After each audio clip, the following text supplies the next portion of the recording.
চার স্ত্রী আমার নবীর সামনে এসে একদিন বলছেন, ইয়া রাসূলুল্লাহ, সত্যি করে বলুন তো, আপনি আমাদের চারজনের মধ্যে আপনি কাকে সবচেয়ে বেশি ভালোবাসেন? বলুন তো, প্রশ্নটা কি সহজ না জটিল?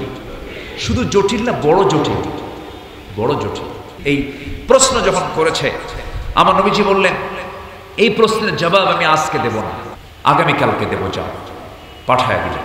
পাঠায় দেওয়ার পর আমার নবীজি রাতের বেলা অন্ধকারে 8টা খেজুর নিলেন। কয়টা? 8টা খেজুর। 2টা করে খেজুর তিনি প্যাকেট করলেন।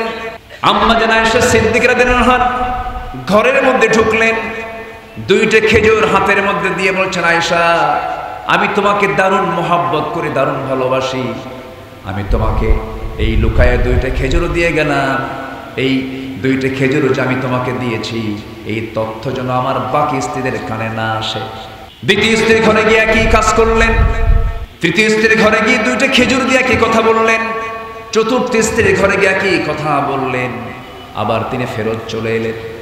পরের দিন সকালবেলা বুক ভর আশা নিয়ে 4জন নবীর সামনে হাজির হয়ে বলছেন, ইয়া রাসূলুল্লাহ, আপনি জানাতে চেয়েছেন আপনি সবচেয়ে বেশি কাকে বেশি ভালোবাসেন। আমার নবীজি মুস্কি হাসি মেরে বললেন, গত রাত্রিতে আমি যাকে লুকায় 2টা খেজুর দিয়ে আসছি, আমি তারই বেশি ভালোবাসি।